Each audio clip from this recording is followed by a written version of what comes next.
Hey guys, tonight we're feeding a Templar Knight. This is a warrior monk who took vows of poverty, obedience, and fun prevention. Then sat down every day to eat meals specifically designed to kill joy. So before you get comfortable, take a moment, like the video and subscribe, but only if you genuinely enjoy what I do here. And let me know in the comments where you're tuning in from and what time it is for you. It's always fascinating to see who's joining us from around the world. Now dim the lights and let's ease into tonight's journey together. Feeding a Templar Knight was not dining. It was not a meal. It was a logistical procedure performed to prevent collapse. Think less banquet and more human maintenance window. The goal was simple. Keep the knight alive, upright, and capable of wearing an unreasonable amount of metal without passing out. The Templar did not eat for pleasure. Pleasure was suspicious. Pleasure led to smiling, and smiling often led to questions. Questions led to discussions, and discussions led to disobedience. The safest path was to eat something bland, nod internally, and move on with your day. The Knights Templar were warrior monks, which meant they took the least fun parts of monastic life and combined them with the most exhausting parts of warfare. From monks, they inherited discipline, silence, and a deep mistrust of enjoyment. From soldiers, they inherited the need for calories, strength, and the ability to march long distances while pretending they were fine. As a result, their meals lived in a narrow emotional zone, filling, repetitive, and spiritually humbling. If food could be described as interesting, someone had already made a mistake. A Templar did not browse menus. He did not ask for recommendations. He did not say things like, "I'm not really feeling lentils today." What he received was what everyone received, and what everyone received was chosen precisely because no one would get excited about it. Excitement was dangerous. Excitement led to attachment. Attachment led to longing. Longing led to distraction. Distraction led to thinking about things other than duty, God, and not dying violently. None of that was acceptable. Meals were deliberately structured to avoid indulgence. Portions were sufficient, but uninspiring. Ingredients were practical, durable, and emotionally neutral. Spices existed, but only just enough to remind you they could have used more spices. Even the act of eating followed. Strict expectations. No rushing, no lingering, no dramatic reactions. You chewed, you swallowed, you reflected silently on obedience. If you enjoyed the meal too much, you kept that information to yourself. In modern terms, feeding a Templar Knight was less like dinner and more like refueling a siege engine that occasionally prayed. Calories mattered, consistency mattered, personal happiness did not. The result was a diet that kept bodies strong, minds focused, and morale safely low, enough to prevent dangerous thoughts like, what if life could be nicer? Comfort was not the goal. Survival was, and survival, according to the Templars, tasted exactly like this. If you imagined a group of armored knights sitting around a table, laughing, talking, and bonding over dinner, let's correct that immediately. A Templar dining hall was not lively. It was not social. It was not warm in the emotional sense. It was quiet enough that you could hear bread being broken and souls being reshaped. Templars ate their meals in near total silence, not because they were antisocial, but because silence was part of the discipline. Talking encouraged personality. Personality encouraged individuality. Individuality was a slippery slope that ended with opinions, preferences, and eventually someone asking why dinner always tasted like regret. So instead of conversation, meals were accompanied by readings. Scripture, rules of the order, or moral instructions were read aloud while everyone ate. Nothing compliments chewing dense bread quite like being reminded of obedience, humility, and your many spiritual shortcomings. If you wanted to comment on the food, you did not. If you wanted to ask for the salt, you did not. If you wanted to complain that the soup tasted like boiled despair, you definitely did not. Silence wasn't just expected, it was enforced by social pressure and the quiet judgment of everyone else at the table. The dining hall itself reinforced this atmosphere. Long wooden tables, hard benches, no cushions, no personal space. You sat shoulder to shoulder with other knights, all eating the same food at the same pace, all pretending not to notice each other. It was equality, but make it uncomfortable. Eye contact was minimal. Lingering looks suggested distraction. Distraction suggested temptation. Temptation suggested weakness. Weakness suggested paperwork. Nobody wanted paperwork. Even chewing was meant to be restrained. Loud eating drew attention. Attention drew correction. Correction drew embarrassment. The safest approach was slow, careful chewing, eyes down, thoughts politely directed away from hunger and toward discipline. And yet within this silence the Templars found order. The lack of conversation stripped meals of distraction. Eating became mechanical, predictable, efficient, exactly how the order liked it. In modern terms, this was less family dinner and more spiritual assembly line. Food went in, energy came out, character was molded somewhere in between. Silence ensured that no one lingered at the table for pleasure. You ate, you listened, you finished. Then you stood up and returned to duty, slightly less hungry and slightly more obedient than before. Because in the Templar world, even meals were training. Training in restraint, training in focus, training in the noble art of not speaking when you absolutely wanted to. If the Templar diet had a hero, it was not meat, wine, or anything remotely exciting. It was bread, relentless, dependable, joyless bread. Bread wasn't a side dish. It was the foundation upon which every meal, every day, and arguably every Templar jaw was built. This was not soft bread. This was not bakery bread.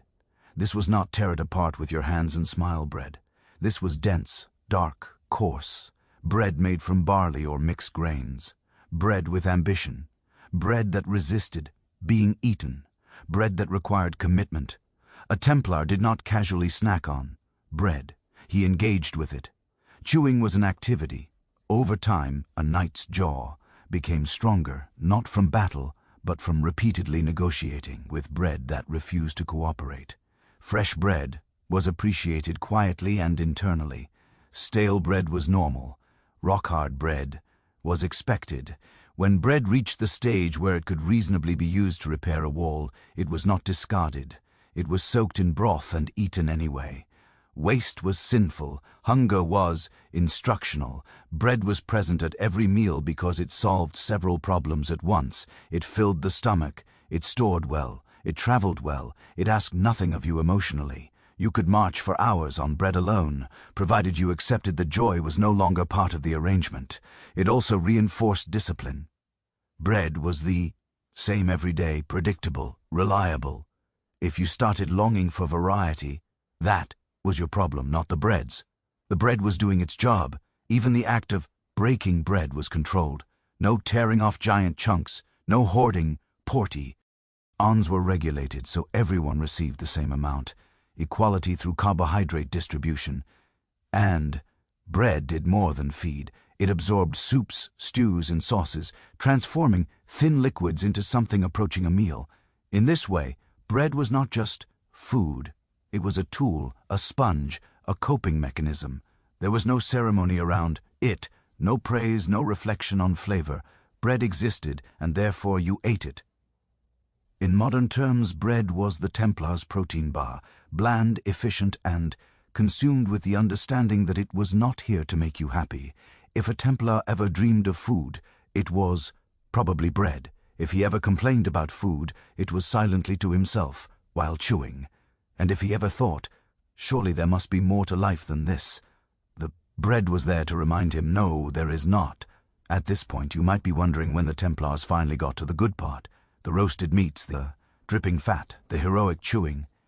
This is where expectations quietly sit down and rethink their life choices. Yes, Templar Knights ate meat. No, it was not a daily celebration. Meat was regulated, scheduled, and stripped of all drama. It appeared on specific days, approved by the rules, and prepared in ways that removed any trace of excitement. If you were hoping for a medieval barbecue, you joined the wrong order. When meat arrived, it usually came boiled or stewed, not roasted, not seasoned aggressively, not displayed proudly.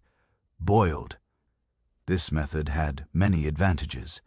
It softened tough cuts, stretched portions, and eliminated anything resembling indulgence. It also ensured that meat tasted exactly like what the Templars wanted it to taste like, nourishment with no emotional attachment. The most common meats were beef and mutton. Pork existed, but it was not a favorite, partly because it was fatty, partly because it made people too happy, and partly because someone, somewhere, always suspected pork of encouraging moral weakness.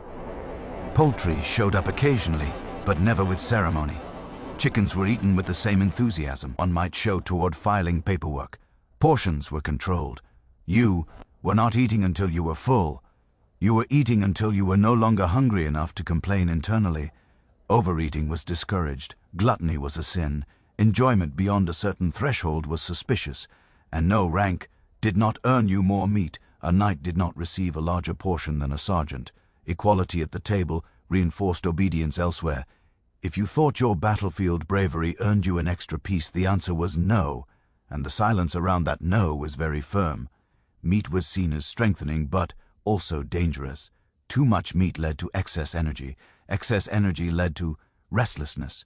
Restlessness led to thoughts. Thoughts led to questioning. Why life involves so much boiled food? The safest amount of meat was just enough to function.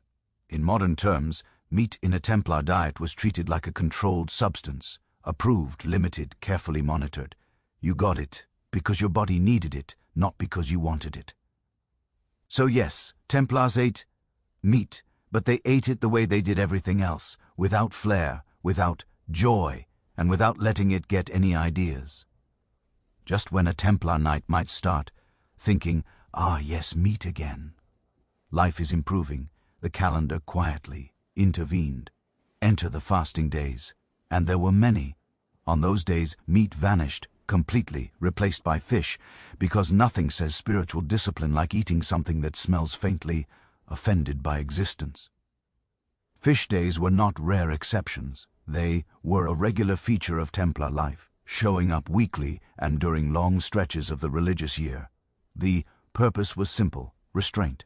Meat was considered rich. Fish was considered humble. And humility, like bread and silence, was something the order felt you could never have too much of. This was not fresh, glistening ocean table fish. This was medieval fish, salted fish, dried fish, smoked fish, fish that had traveled long distances and had plenty of time to reflect on its fate. By the time it reached the table, it was less a meal and more a lesson. Salted fish was especially common. It preserved well, traveled easily, and lasted forever, possibly longer than the night eating it. The downside was that it tasted exactly like what it was: fish that had been aggressively introduced to salt and then left alone with its thoughts. Cooking methods did not improve matters. Fish was usually boiled or stewed, sometimes mixed with vegetables, sometimes served plainly, always served without apology. Spices were used sparingly, as too much flavor might accidentally make the meal enjoyable, and that was not the objective. Fish meals reinforced obedience. You ate fish not because you liked it, but because the rules said so. Complaining would have achieved nothing except internal disappointment. The proper response was quiet acceptance and slow chewing. Interestingly, fish days also served a practical purpose. They gave the body a break from heavy meats and stretched resources in regions where meat was expensive or scarce. Spiritually humbling and economically efficient, a combination the Templars deeply appreciated. In modern terms, fish days were like mandatory wellness meals imposed by someone who did not care whether you enjoyed them. Nutritious, sensible, deeply unexiting. And yet fish kept Templars alive, functional and obedient, which from the order's perspective meant it was doing an excellent job. So when fish appeared on the table, no one celebrated, no one complained. They simply ate, knowing that tomorrow might bring meat. Again, or more fish. If bread was the foundation of a Templar's diet, and fish was the test of obedience, then vegetables were the unsung laborers quietly holding the entire system together. They were not glamorous, they were not celebrated, They were simply there, always, waiting patiently in bowls, stews, and pots, doing the nutritional work no one else wanted credit for. Templar vegetables were not chosen for flavor. They were chosen because they grew easily, stored well, and did not encourage emotional attachment.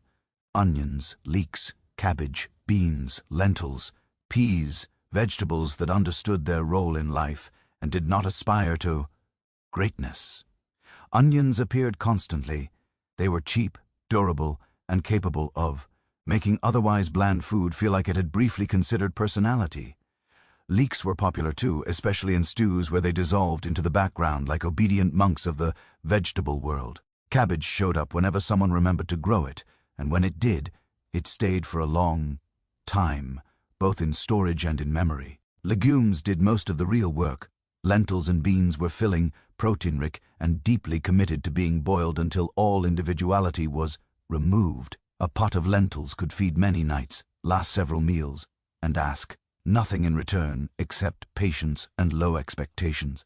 Vegetables also served an important moral purpose. They were humble, plain, earthbound. Eating them reinforced the idea that pleasure was optional and restraint was virtuous. No one ever looked at a bowl of boiled cabbage and felt tempted toward excess. Mission accomplished. Preparation was simple. Vegetables were chopped, tossed into a pot, boiled, and occasionally seasoned with salt. Herbs existed, but they were used cautiously, as if flavor itself might lead to sin. The result was food that filled the stomach without exciting the mind. And yet, these vegetables kept Templars functioning. They provided energy for training, digestion that did not rebel, and meals that could be eaten day after day without logistical complications. In a life built on routine, vegetables fit perfectly. In modern terms, vegetables were the Templar equivalent of meal prep. Reliable, predictable, nutritionally responsible, emotionally absent. No one praised them. No one missed them when they were gone. But without vegetables, the entire system would have quietly collapsed, which, honestly, is exactly how the Templars like things to work. If there was one culinary achievement the Templars truly mastered, it was soup. Not because they loved it, but because soup was the logical endpoint of their entire world view. Soup was efficient. Soup was obedient. Soup asked no questions and required no enthusiasm. When in doubt, everything went into a pot. Bread too, hard to chew. Soup. Vegetables looking tired. Soup. Meat too tough to pretend you enjoyed. Soup. Fish that had traveled across 3 regions and lost all hope. Definitely soup. Soup solved problems quietly, which made it the perfect food for an order that preferred quiet solutions. Most Templar soups were thick stews rather than light broths. Thin soup suggested scarcity. Thick soup suggested control. A proper stew could be ladled, stretched, reheated, and served again tomorrow with minimal effort and zero emotional investment. If a pot lasted several days, that was not laziness. That was efficiency. Soup also served a structural purpose. Remember the bread? The jaw-breaking, enthusiasm-crushing bread. Soup softened it. Knights dunked their bread into the pot, letting it absorb liquid until it became chewable again. In this way, soup functioned less like a dish and more like a repair tool. The contents of a template stew depended on the day. Lentils, beans, onions, cabbage, leeks, bits of meat. Sometimes fish, sometimes all of the above. Once ingredients entered the pot, individuality ceased to exist. Everything became stew. Differences were erased. Equality was achieved. Spices were minimal. Salt was standard. Herbs appeared occasionally, just enough to remind everyone that flavor was theoretically possible, but not encouraged. A stew that tasted too good raised concerns.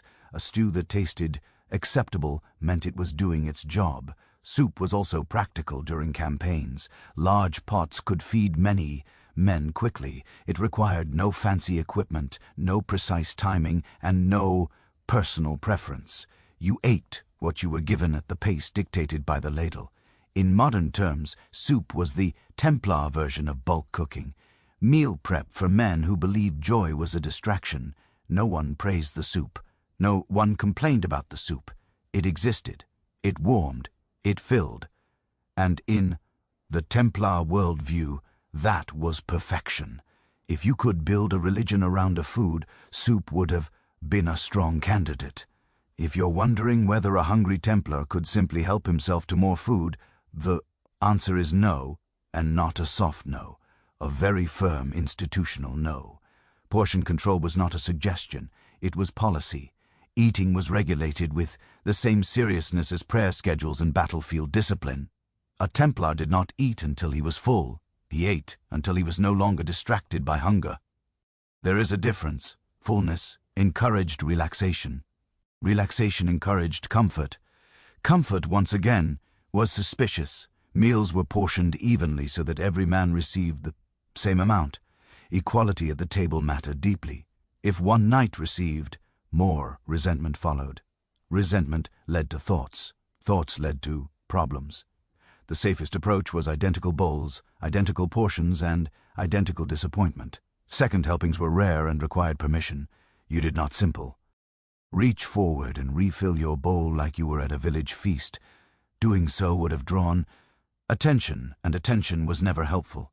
Attention suggested desire. Desire suggested excess. Excess suggested weakness, and weakness in the Templar world was a liability. This system also reinforced self-control. You learned to pace yourself, eat too quickly, and you were left staring at an empty bowl while others continued, chewing in silence. Eat too slowly and the meal ended. Anyway, timing mattered, discipline mattered. Hunger management became a skill. Interestingly, controlled portions were seen as spiritually beneficial. Mild hunger kept the mind sharp and the soul humble. A Templar who felt slightly hungry after a meal was considered properly fed. A Templar who felt satisfied might need reflection. This approach also had practical benefits. Supplies lasted longer, waste was minimized. No one grew dependent on abundance. The order could sustain itself across long campaigns and harsh environments because no one expected indulgence. In modern terms, this was enforced mindful eating except without mindfulness, joy, or choice, just discipline. And yet, this system worked. Knights remained fit, mobile, and capable. No sluggishness, no food comas, just steady energy and a constant low-level awareness of restraint. Portion control taught the same lesson as everything else in a Templar's life. You take what you were given. You do not ask for more, and you move forward, regardless. Hunger was not a failure. It was a feature. At this point, you might assume that if food was tightly controlled, drink would be even worse. Surprisingly, wine was allowed, just not in the way you're imagining. This was not joyful wine. This was not let's talk about our feelings wine. This was wine treated like a responsible adult treats medicine, useful, measured, and never trusted completely.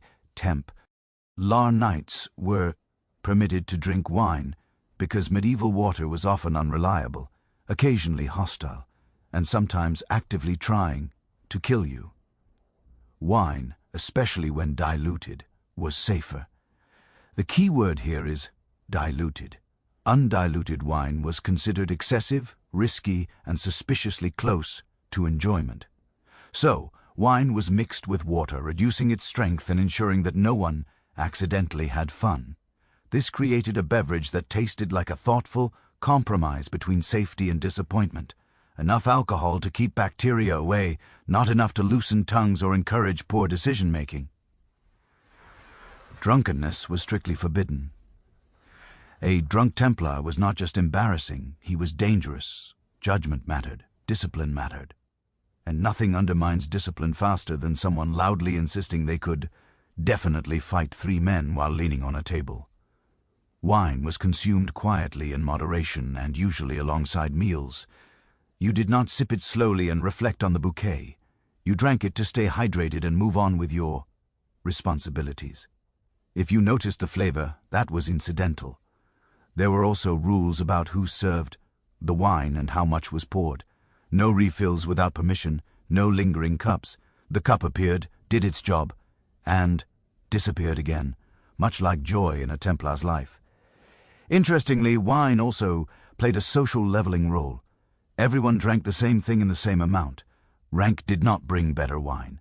A knight commander did not get a finer vintage than the newest brother.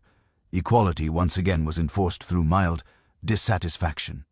In modern terms, wine for a Templar was like coffee at work, allowed, regulated, and intended to keep you functional rather than happy.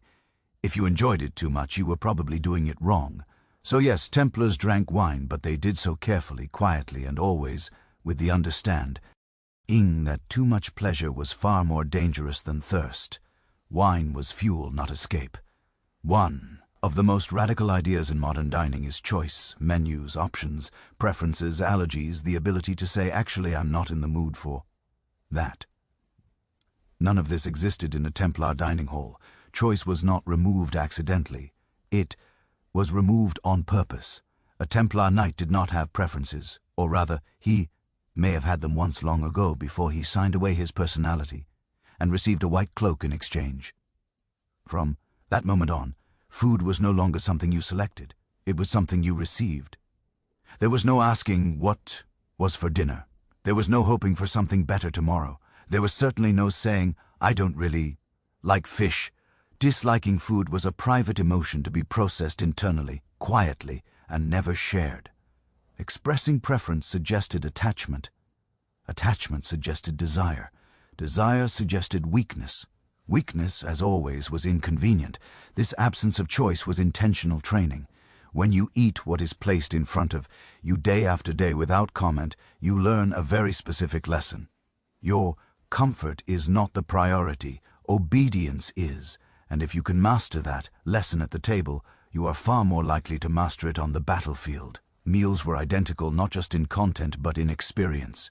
Same bowls, same portions, same silence. The lack of variety was not a flaw, it was a feature.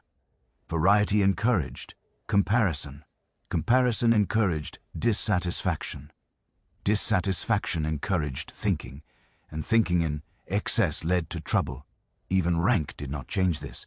A senior knight did not receive a different dish. A commander did not get a secret upgrade. Everyone ate the same thing at the same time in the same way. Equality through enforced indifference. In modern terms, the Templar dining system was the opposite of customer service. The order did not care if you enjoyed the meal. The meal was not there for you. You were there for the order. And over time, something interesting happened. Knights stopped expecting food to make them happy. They stopped anticipating meals. Eating became neutral, automatic, unremarkable, which was exactly the point. When food no longer distracts you, when preference no longer matters, when comfort is no longer expected, you become very easy to command. And that more than flavor was always on the menu. In most medieval societies, rank came with perks. Better housing, better clothing, better food. If you climbed the social ladder, your plate usually followed. The Knights Templar looked at this idea, considered it carefully, and then removed it entirely. Within the order, rank did not improve your meals. A newly admitted brother, a seasoned knight, and a high-ranking commander all ate essentially the same food in the same portions, prepared the same way. Authority did not earn you extra meat. Leadership did not unlock better bread. Promotion did not come with dessert. This was not an oversight. It was policy. The Templars believed that equality at the table reinforced obedience everywhere else. If leaders ate better, resentment followed. If leaders ate worse, authority weakened. The safest solution was to make everyone equally unimpressed. Shared dissatisfaction was a bonding experience. Even the master of a commandery ate what everyone else ate. Same stew, same bread, same diluted wine. If he wanted luxury, he could have remained a noble. The order made it very clear, you did not rise above your brothers by being fed differently. This also removed a powerful source of ambition. You couldn't climb the ranks for comfort. You couldn't earn better food through obedience. Advancement brought responsibility, not reward, which meant that anyone seeking power for personal gain usually lost interest very quickly. Meals became one of the few places where rank disappeared entirely. No special seating, no upgraded bowls, no secret kitchen privileges, just long tables, identical portions, and the quiet understanding that no one was special right now. From a practical standpoint, this made logistics easier. Kitchens prepared one meal for everyone. Supplies were distributed evenly. No complicated hierarchies of ingredients, no accounting nightmares. Efficiency and discipline worked hand in hand. In modern terms, this was radical. Imagine a workplace where the CEO eats the same lunch as everyone else every day without complaint. Now, imagine that lunch is lentil stew and hard bread. You begin to understand the commitment involved. The absence of culinary privilege reinforced the order's core message. You are here to serve, not to be served. You lead by example, not by appetite. In the Templar world, authority did not taste better. It tasted exactly the same. By this point, it should be clear that feeding a Templar Knight was never just about nutrition. It was training, constant, quiet, relentless training. That began long before the battlefield and continued long after the armor came off. Every meal was designed to condition the mind as much as the body. Eating plain food without complaint trained restraint. Eating the same food every day trained endurance. Eating in silence trained focus. Even mild hunger trained acceptance. The table was simply another drill ground, except with fewer swords and more lentils. The Templars understood something modern people often forget. Discipline is easiest to practice in small, boring moments. Anyone can be disciplined during a dramatic charge into battle. That's adrenaline. Real discipline shows up when you are tired, hungry, and staring at another bowl of identical stew. Meals reinforced, row. Utine. Same time, same place, same rules. The predictability removed. Decision M entirely. You didn't think about food. You didn't anticipate it. You didn't look forward to it. You simply responded to the schedule. This freed the mind for prayer, duty, and not dying violently later. The diet itself supported endurance rather than explosive strength. These were men expected to march long distances, stand guard for hours, and fight while exhausted. Heavy, indulgent meals would have slowed them down. Simple food kept energy steady and digestion cooperative. Nothing dramatic, nothing risky. Even the act of stopping when your bowl was empty was training. You learned to recognize limits and accept them without argument. You learned that wanting more did not mean you would receive more. This lesson carried over into every other aspect of Templar life. In modern terms, this was behavioral conditioning disguised as dinner. No motivational speeches required, no shouting, just repetition, until obedience became instinct, and over time it worked. Knights became comfortable with discomfort. They learned to function without pleasure as a reward. Hunger, boredom, and repetition stopped being problems and became background noise. That made them remarkably resilient. When orders came, they obeyed. When conditions were harsh, they endured. When food was scarce, they adapted because they had been practicing all along.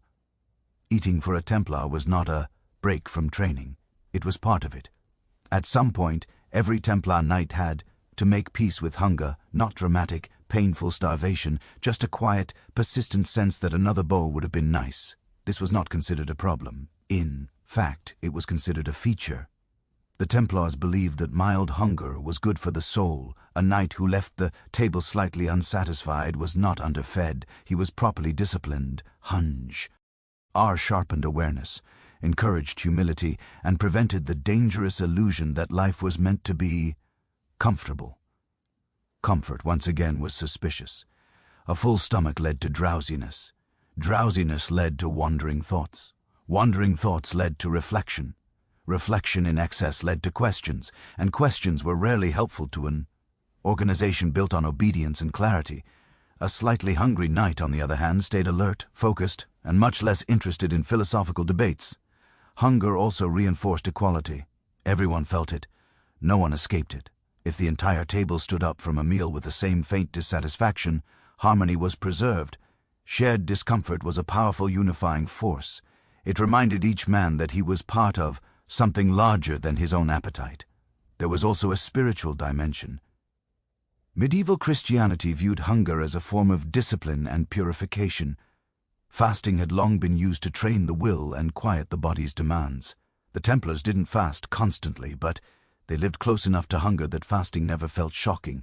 It was familiar, almost comforting in a strange way. From a practical perspective, accepting hunger made logistics easier. Supplies lasted longer, rations stretched further. Campaigns could continue without panic when food ran low. A knight accustomed to abundance breaks quickly when it disappears. A knight accustomed to restraint barely notices the difference. In modern terms, this was deliberate discomfort training, not extreme, not cruel, just consistent, enough to reshape expectations. The goal was not to punish the body, but to remove its authority. Over time, hunger lost its power. It stopped demanding attention. It became background noise, like the weight of armor or the sound of marching boots. Something you noticed, acknowledged, and moved past. A Templar did not fear hunger. He did not chase fullness. He accepted the space between. And in that space, the Order believed discipline lived. Hunger was not a failure. It was a lesson.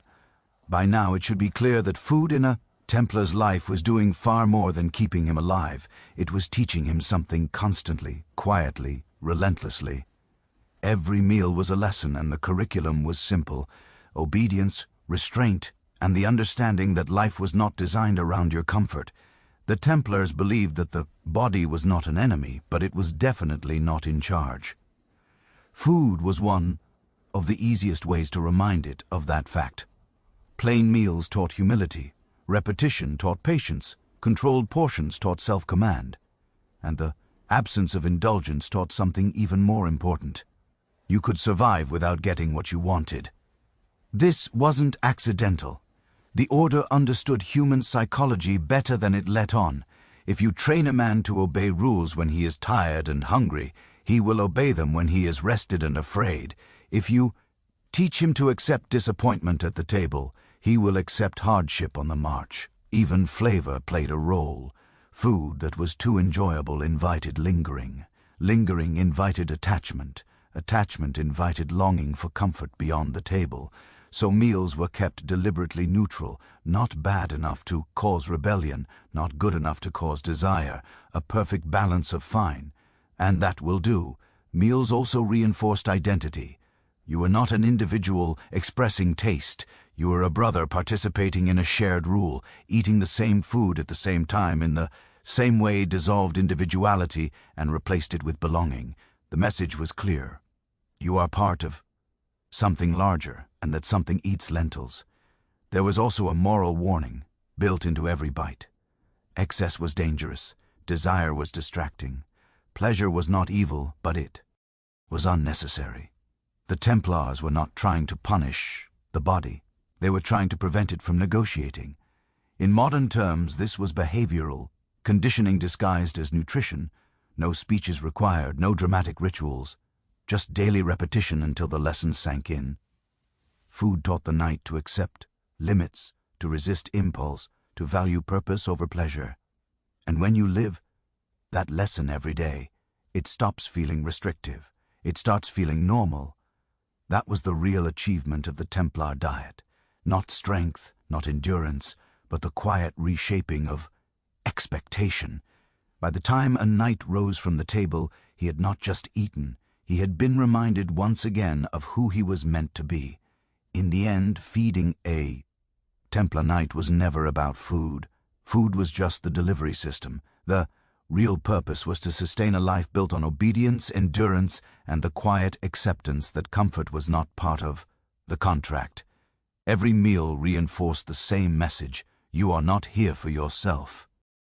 The bread that resisted chewing, the soup that tasted exactly like yesterday's soup, the fish that appeared more often than anyone wanted, the portions that ended just before satisfaction.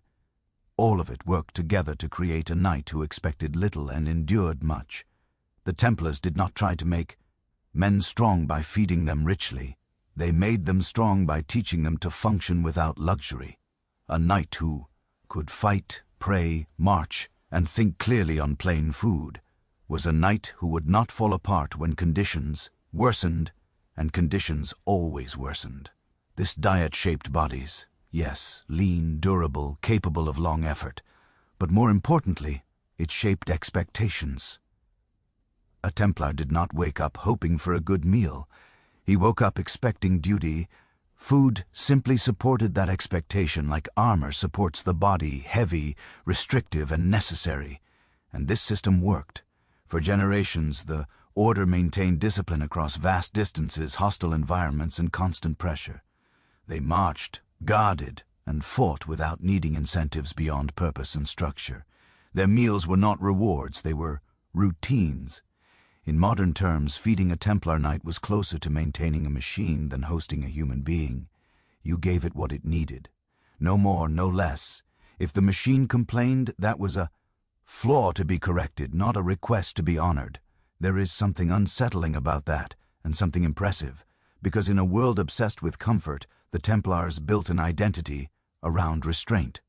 They proved that you could remove pleasure from daily life and still function at a high level, not happily, not comfortably, but effectively. So, when you imagine a Templar at the table, do not picture feasting. Picture quiet chewing, steady posture, eyes lowered, no anticipation of dessert, just fuel, just obedience, just another day. Prepared for whatever came next, and for a Templar Knight, that was always enough. Empress Fang did not enter history through triumph or conquest. She entered it through loss. Born into the powerful Fang clan during the 5th century, her early life unfolded amid the brutal realities of Northern Wei court politics, where power shifted suddenly and mercy was rare. When her family fell victim to political purges, their status collapsed almost overnight. Adult men were executed or exiled. Women and children were absorbed into the palace system, stripped of their former identities. Fang was still young when she was taken into the imperial household, not as royalty, but as a consort in training, a life defined by silence, obedience, and constant surveillance. The Northern Wei court was not a place of comfort. It was a machine, built on ritual, suspicion, and hierarchy. Every gesture carried meaning. Every word could be repeated. For a young woman without family protection, survival depended on restraint and observation. Fong learned quickly. She listened more than she spoke. She watched how officials competed for influence, how imperial relatives rose and fell, and how emperors were often controlled by those who appeared weakest. In this environment, patience was not a virtue, it was a weapon. Her fate changed when she was chosen as consort to Emperor Wenchang. The match was political, not romantic, but it placed Fun closer to the center of power than most women ever reached. When the emperor died prematurely, leaving behind a child heir, the empire entered a dangerous phase. Child emperors meant regents. Regents meant struggle, and struggle often ended in blood. Against expectation, Fun emerged not as a casualty, but as the solution, elevated to Empress Daja. She became regent for the young emperor. This transition was extraordinary. A woman whose family had once been destroyed by court politics now stood at the head of the same system that had consumed them. But she did not rule impulsively. She ruled carefully, understanding that authority in Northern Wei China depended, not on declarations, but on stability. From the beginning, Fun framed her power as necessity, not ambition. She presented herself as a guardian of the dynasty, not its master. This distinction mattered. By emphasizing continuity and order, she neutralized opposition before it could form. What began as a regency born of crisis would become one of the most consequential periods in Northern Wei history, and it all started with a girl who learned very early that survival was the first step toward rule. Empress Fang understood something that many rulers never grasped. Power was not held by issuing commands, but by mastering systems. As regent, she did not immediately attempt sweeping reforms or dramatic displays of authority. That would have been dangerous. The Northern Wei court was dominated by entrenched aristocratic clans, military elites, and senior officials who viewed a female regent as temporary at best, illegitimate at worst. Fun's first task was not to rule, it was to endure.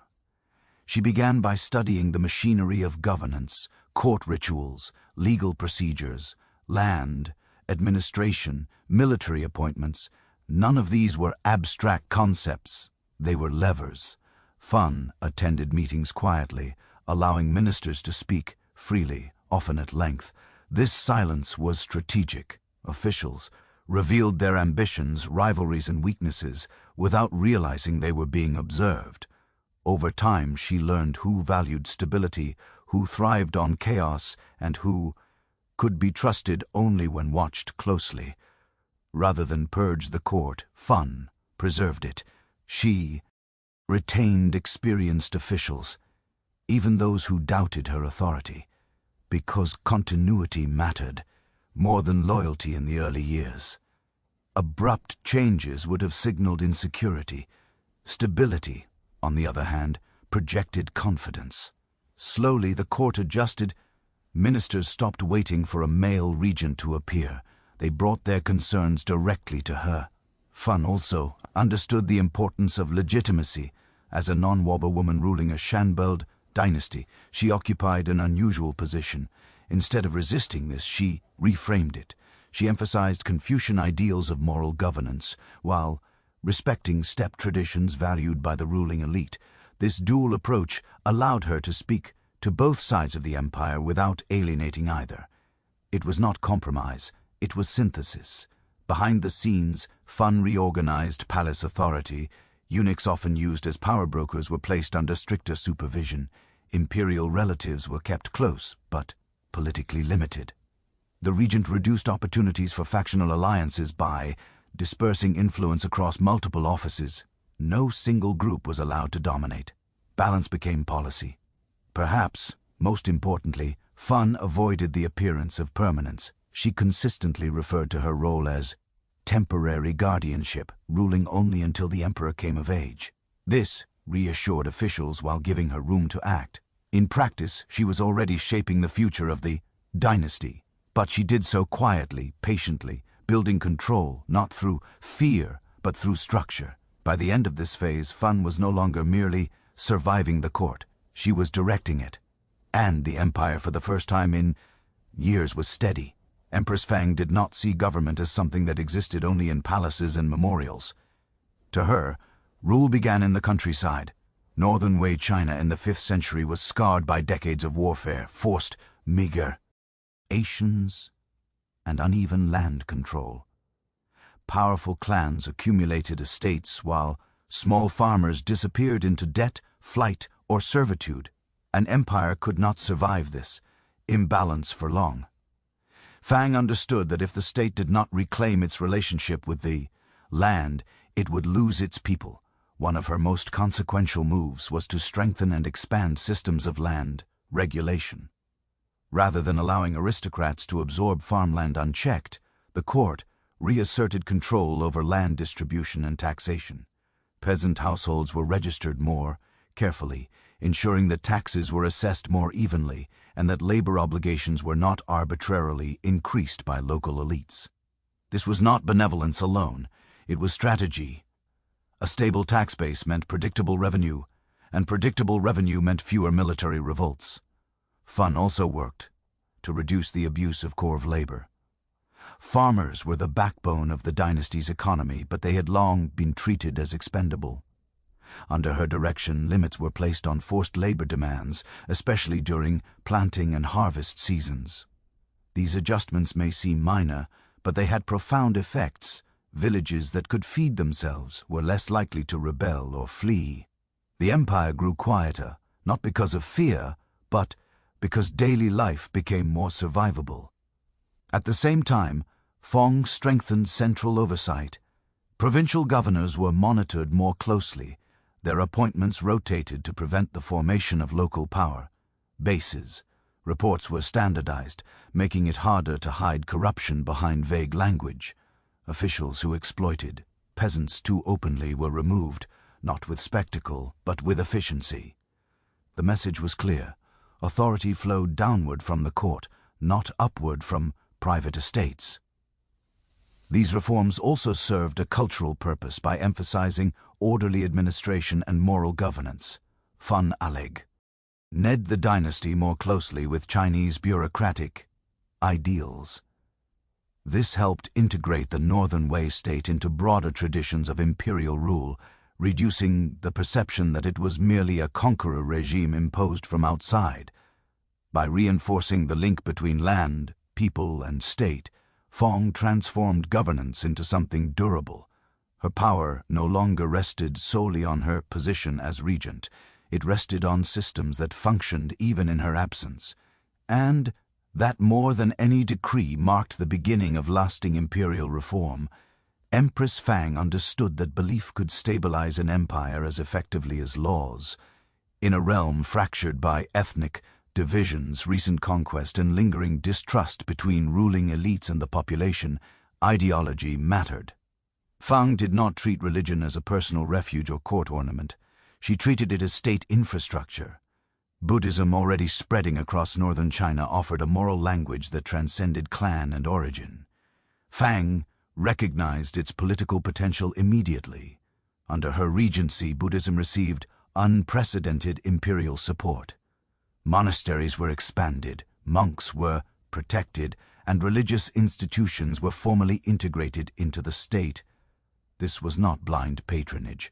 Fun imposed regulations on monastic landholdings and ensured that temples operated within defined limits. The goal was balance. Buddhism was to guide morals and unify communities, not become an untouchable power unto itself. Buddhist ideals of compassion, restraint, and moral authority aligned well with Feng's broader vision of governance. She promoted the image of the ruler as a caretaker rather than a conqueror. This messaging was especially effective in regions recently absorbed into Northern Wei control, where resentment toward military rule still lingered. Temples became centers of education, charity, and social order. They fed the poor during shortages, mediated disputes, and reinforced loyalty to the state without the need for soldiers. At court, Fun used Buddhism to legitimize her authority as a woman. Rather than challenge patriarchal norms directly, she sidestepped them. Buddhist teachings offered precedence for female virtue, spiritual authority, and moral guardianship. By associating her regency with religious merit and ethical duty, Fun reframed her power as righteous stewardship. Critics found it harder to accuse her of ambition when she presented herself as acting in accordance with cosmic order. This religious policy also helped soften ethnic divisions within the empire. The Northern Wei ruling class originated from steppe traditions. While much of the population followed Chinese customs, Buddhism, not native to either group, provided common ground. It allowed Fang to unify diverse subjects under a shared spiritual framework without forcing cultural assimilation too abruptly. By the time her policies were fully implemented, Buddhism was no longer simply a faith within Northern Wei. It was a pillar of the state, and through it, Fun reinforced unity, legitimacy, and moral authority, without ever needing to raise her voice or her sword. Empress Fun knew that internal collapse, not foreign invasion, posed the greatest threat to the dynasty. The Northern Wei court was crowded with powerful clans, ambitious generals, and imperial relatives who believed proximity to the throne entitled them to influence. Past regents had tried to dominate this environment through intimidation and purges, often triggering the very rebellions they sought to prevent. Fun chose a different path. She focused on control through structure rather than fear. One of her first priorities was reducing the political power of imperial relatives. Historically, regencies in China collapsed when uncles, cousins, or in-laws claimed authority in the name of blood ties. Fun limited this risk by keeping relatives close to the court, but far from real command. They were granted titles, stipends, and ceremonial roles, symbols without substance. This approach neutralized resentment, while preventing the formation of rival centers of power. At the same time, Fun refined the bureaucratic hierarchy. Offices were clarified, responsibilities narrowly defined, and chains of command reinforced. Overlapping authority, a frequent source of factional conflict, was deliberately reduced. officials were encouraged to specialize rather than compete across domains. This made administration more efficient and crucially made conspiracies harder to organize. When everyone knew their role, deviation stood out. Fun also transformed how decisions were made. Rather than relying on informal influence, she insisted on written memorials, documented procedures, and recorded outcomes. This created institutional memory and reduced the ability of individuals to manipulate policy through personal access. Ministers who once relied on charisma or intimidation found themselves constrained by paperwork and precedent. Power shifted from personalities to process. Crucially, Fun avoided public humiliation of officials. Even when removing corrupt or disloyal figures, she acted with restraint. Dismissals were framed as administrative corrections, not moral crusades. This preserved dignity and discouraged desperate retaliation. The court remained tense, but it functioned. Through these methods, Fun accomplished something rare. She created a court that feared disorder more than authority. Stability became a shared interest. By the middle of her regency, opposition no longer organized around overthrowing her. Instead, it adapted to the system she had built. The court still whispered. It always would. But whispers are far less dangerous than swords. Empress Fun understood that regency was by definition temporary, but she also knew that releasing power too abruptly could undo everything she had built. Her challenge was delicate. Prepare the young emperor to rule while ensuring that the transition would not revive factional chaos. Education therefore became a political act. From early childhood, the emperor's upbringing was carefully structured. Tutors were selected not only for learning but for temperament. Fun avoided scholars known for rigid ideology or personal ambition. She favored instructors who emphasized discipline, moral responsibility, and administrative competence. The goal was not brilliance but steadiness. An emperor did not need to be exceptional. He needed to be predictable. Fun also controlled access. Courtiers who sought to influence the emperor were filtered through layers of supervision. Childhood friendships were monitored. Gifts were regulated. Even casual conversations were noted. This was not paranoia. It was prevention. Fong had seen how easily young rulers became instruments of stronger personalities.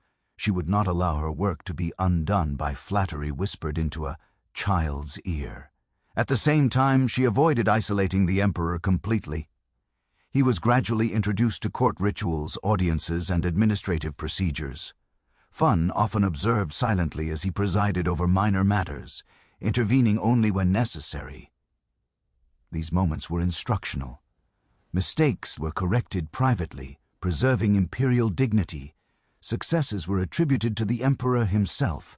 Public perception mattered. The court needed to see a ruler forming, not a puppet performing. As the emperor matured, Fun slowly reduced her visible presence. Edicts increasingly bore his authority. Audiences were framed as his decisions, even when guided behind the scenes. This gradual shift allowed officials to adjust without panic. There was no single moment of transfer, no vacuum to exploit. Power flowed rather than dropped.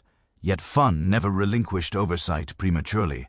Final authority remained hers until she was confident that institutions, not personalities, would carry the state forward. By the time she stepped back, the court no longer revolved around her presence. It revolved around procedures she had embedded into daily governance. In shaping the emperor, Fun ensured continuity. She did not seek legacy through monuments or proclamations. Her legacy was subtler. It lived in habits, expectations, and restraint. When she finally loosened her grip, the empire did not shake, it held. Empress Fun ruled during a period when the Northern Wei dynasty stood at a crossroads. The empire was expanding, but expansion brought strain. Newly incorporated regions differed in language, customs, and loyalty. Military governors governed far from the capital. Old aristocracies remembered former independence. The danger was not immediate collapse, but slow fragmentation. Fun's task was to bind these pieces together without forcing unity faster than it could endure. Her approach relied on administrative integration rather than cultural erasure. Local elites were not removed wholesale. Instead, they were absorbed. Promising regional figures were offered court positions, marriages, or educational opportunities in the capital. This brought talent inward while weakening the appeal of regional separatism. Loyalty was rewarded with inclusion, not fear. Over time, ambition redirected itself toward the center. Fun also strengthened communication between provinces and court. Regular reporting schedules were enforced. Messengers and inspection officials traveled more frequently, reducing the autonomy that distance once provided. Governors understood that neglect or abuse would not go unnoticed, even hundreds of miles away. This did not eliminate corruption, but it narrowed the space in which it could thrive. Military authority was treated with similar care.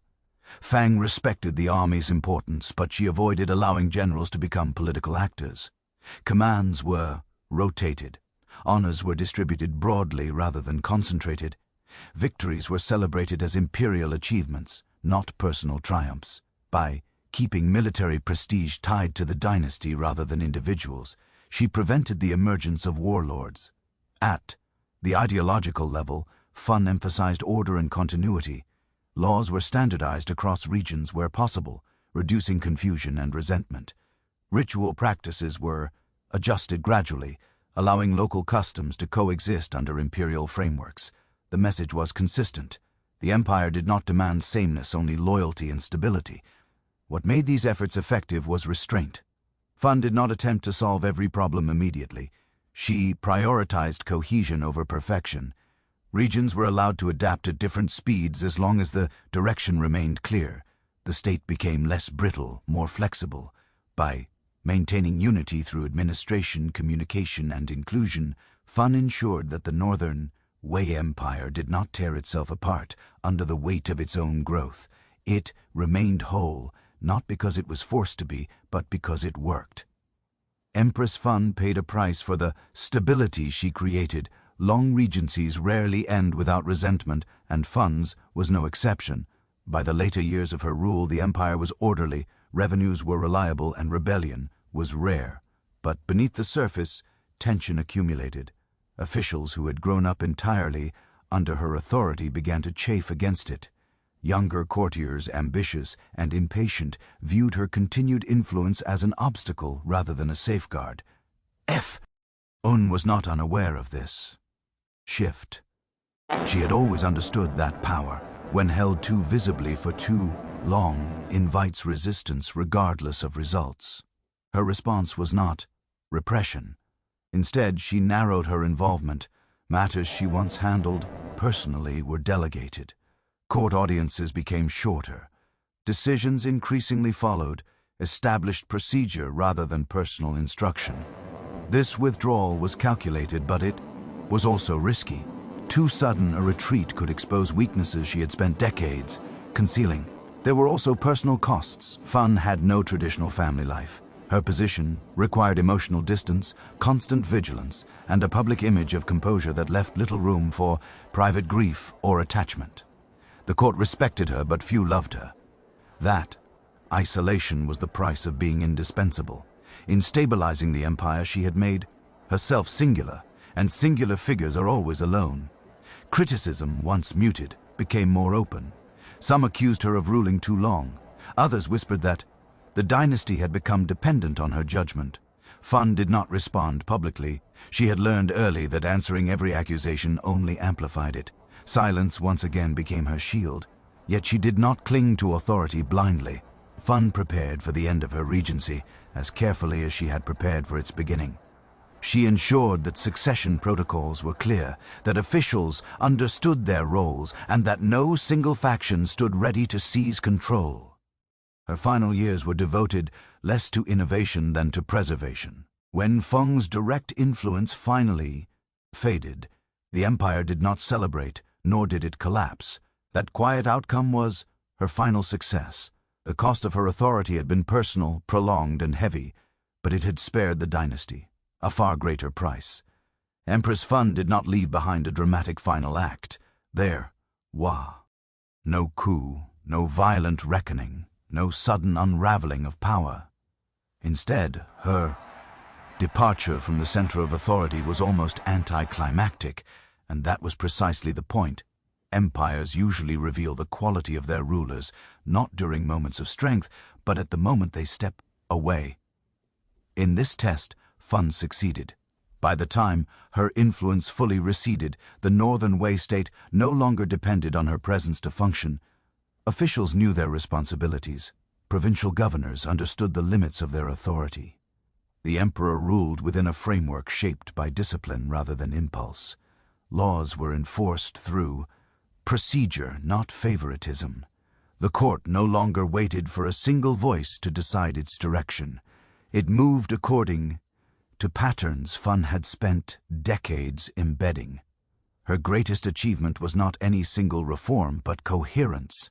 She transformed a conquest dynasty into a working imperial system capable of governing a diverse population. Agriculture was protected, revenue stabilized, religion integrated, and administration standardized. None of these changes were revolutionary on their own. Together they created endurance. Fun's promotion of Buddhism left a visible cultural imprint that extended far beyond her lifetime. Temples, art, and religious scholarship flourished under the conditions she created, shaping northern China's spiritual landscape for generations. Equally important, her synthesis of steppe leadership traditions with Chinese bureaucratic governance helped redefine what the Northern Wei dynasty was and what it could become. History did not always treat her generously. Later, chroniclers writing in male-dominated traditions often minimized her role or framed her authority as anomalous, yet the stability of the mid-end Northern Wei period speaks for itself. Empires do not remain intact through coincidence, they endure through careful design.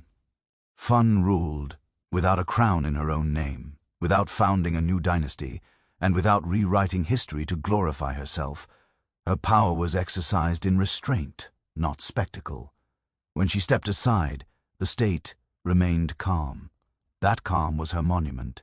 In a world where rulers are often remembered for conquest or collapse, Empress Fun stands apart. She ruled so that she would not need to be remembered to be successful. The empire she shaped carried on, not because of who she was, but because of what she built. Crowns were never created for beauty alone. In the ancient world, they existed to solve a political problem that every early society faced: how to make authority instantly recognizable. Power needed to be visible, unquestioned and unmistakable, especially in cultures where most people would never read laws or hear formal proclamations. A crown answered that need in a single glance. Before crowns, leadership relied heavily on personal reputation, physical presence, or ritual performance, but as societies grew larger and more complex, this was no longer enough. Rulers had to project legitimacy beyond their immediate circle. They needed a symbol that could speak for them when they were silent, distant, or unseen. The crown became that symbol. It announced hierarchy before words were spoken and reminded observers that power was not evenly distributed. What made crowns effective was their separation from ordinary human appearance. They sat above the head, the highest point of the body, visually lifting the ruler closer to the heavens. This was not accidental. In many ancient belief systems, the head was associated with the soul, reason, or divine connection. Placing an object there transformed the ruler into something more than human. Part political figure, part sacred vessel, crowns also turned abstract ideas into physical objects. Concepts like divine Avor, ancestral right, cosmic balance, or imperial unity are invisible on their own. A crown made them visible. Gold suggested permanence. Gems implied celestial power. Height conveyed dominance. Even simplicity could signal restraint and moral authority. Every design choice communicated something about why a ruler deserved obedience. Importantly, crowns were not interchangeable ornaments. They were tightly controlled symbols, often restricted by law or custom. To wear a crown without authorization was not fashion, it was rebellion. This exclusivity reinforced their power. When only one person in a society could wear a specific crown, that object became synonymous with rule itself. Crowns also worked psychologically. They trained subjects to associate authority with appearance. Over time, people learned to obey the symbol as much as the person wearing it. This made rule more stable. Even a weak or distant ruler could command respect as long as the crown remained intact and visible. In this way, crowns were tools, not tools of vanity, but tools of governance. They condensed power, belief, and hierarchy into a single object, one that could be seen, remembered, and feared. Long before written constitutions or standing armies, the crown made rule possible by making power visible. In ancient Egypt, a crown was never just a marker of rank, it was a statement about how the universe itself was ordered. Egyptian kingship rested on the idea that the ruler did not merely govern people, but maintained Mart, the fragile, balance between chaos and order. The crown was the most visible proof that this balance was being upheld. The most powerful of these symbols was the double crown formed by the union of two older crowns, the white crown of Upper Egypt and the red crown of Lower Egypt. When fused together, they created a single headdress that proclaimed unity. To wear it was to declare mastery over the entire land from the southern Nile to the Mediterranean delta. Political geography became wearable theology. This mattered because ancient Egypt was not naturally unified.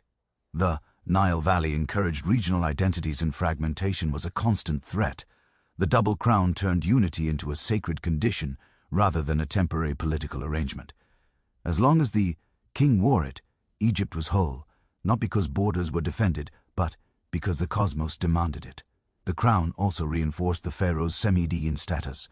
Egyptian rulers were not gods in the abstract, they were living conduits between the human and divine worlds. The crown visually elevated the pharaoh, linking his body to the gods above and the land below. This was why crowns appeared constantly in temple reliefs and statuary. The ruler was rarely shown bareheaded. To depict a pharaoh without a crown was to depict him incomplete. Different crowns were used in different ritual contexts. Some emphasized fertility and rebirth. Others highlighted military authority or judgment.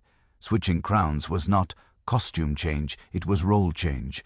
The king adapted his symbolic identity depending on what aspect of cosmic order he was enacting. The coronation, therefore, was not a single moment, but a sequence of transformations, each marked by a crown. What made Egyptian crowns especially powerful was continuity. Their forms remained recognizable for millennia. Dynasties rose and fell, but the visual language of kingship endured. This stability reinforced the idea that Egypt itself was eternal, even when individual rulers were not. In Egypt, the crown did not say, "I rule."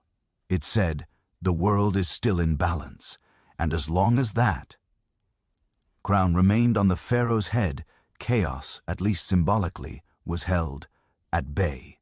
In the Persian world, crowns carried a different message than in Egypt. Where Egyptian crowns emphasized cosmic balance, Persian royal headgear emphasized scale. The kings of the Achaemenid Empire did not present themselves as guardians of a single sacred land, but as rulers of many peoples, languages, and traditions at once. Their crowns were designed to express universal authority rather than local divinity. Persian kings did not favor tall, exaggerated crowns. Instead, they wore structured headgear, often described as tiaras or diadems, soft caps or circlets, sometimes tied with ribbons, sometimes reinforced with gold. This restraint was deliberate. Persian kingship was built on the idea that the ruler stood above nations, not gods above humans. The king ruled by divine favor, but he was not divine himself. This distinction mattered politically. The Achaemenid Empire governed an enormous and diverse population stretching from Anatolia to Central Asia. Imposing a single religious identity would have been disastrous. Instead, Persian crowns symbolized legitimized supremacy, the right to rule granted by the supreme god Ahura Mazda, but exercised through law tolerance and administration. Royal reliefs from Pepilolis consistently show the king wearing the same controlled headgear while delegations from subject peoples approach him in their own distinct dress. The message is subtle but powerful. Diversity exists, but hierarchy is fixed. The crown marks the only figure who stands above all others, not by erasing difference, but by containing it. The Persian crown also worked in motion. During ceremonies, audiences, and military inspections, the king's headgear identified him instantly, even without elaborate regalia. This was important in an empire where the ruler traveled constantly. Authority needed to be portable. The crown became a mobile throne, recognizable in every province. Color and material reinforced ideology. Rich, but not excessive decor. Asian suggested wealth without indulgence. Symmetry suggested order. The lack of towering height avoided association with tyranny. Persian kings wanted obedience, not or-driven terror. Their crown communicated command through composure. Perhaps most importantly, the Persian crown was inseparable from the concept of kingship itself. To rebel against the king was not merely to oppose a person, it was to reject the rightful order of the empire. Claimants who failed to secure royal insignia were treated as impostors, regardless of bloodline. In Persia, the crown did not claim holiness. It claimed legitimacy over the known world. It said quietly but firmly that rule was not confined to one land, but extended wherever the king's authority could reach and be recognized. In the Greek world, crowns carried an unusual contradiction. Power was real, but its symbols were deliberately restrained. Unlike Egypt or Persia, most Greek societies were deeply suspicious of monarchy. Authority was expected to be temporary, accountable, and earned rather than inherited. As a result, Greek crowns rarely symbolized permanent rule. Instead, they symbolized momentary excellence. Greek crowns were often wreaths made of olive, laurel, oak, or ivy. These materials were organic, fragile, and perishable by design. A wreath could wither, break, or be discarded. That impermanence was the point. In Greek thought, no human was meant to hold power forever. Even the greatest achievements were temporary flashes of glory. This symbolism was especially visible in athletic and religious contexts. Victors in games were crowned not with gold but with leaves. The crown honored achievement, not authority. It elevated the individual for a moment, then returned them to equality. In this sense, the Greek crown celebrated merit without threatening the social order, when kings did exist in the Greek world particularly. In earlier periods or on the fringes of Greek culture, their crowns remained understated. Even powerful rulers avoided excessive regalia. To appear too elevated was to invite accusations of tyranny. Greek political culture associated towering crowns and rigid headgear with Eastern despotism. A ruler who looked too divine was a ruler who had gone too far. Greek gods, interestingly, were crowned more lavishly than Greek rulers. Divine figures wore radiating crowns, wreaths, or elaborate headpieces that clearly separated them from humans. This reinforced a crucial boundary. Gods could be eternal and absolute. Humans could not. A mortal who dressed like a god was violating the natural order. This separation shaped Greek political ideology. Authority was expected to be visible but limited.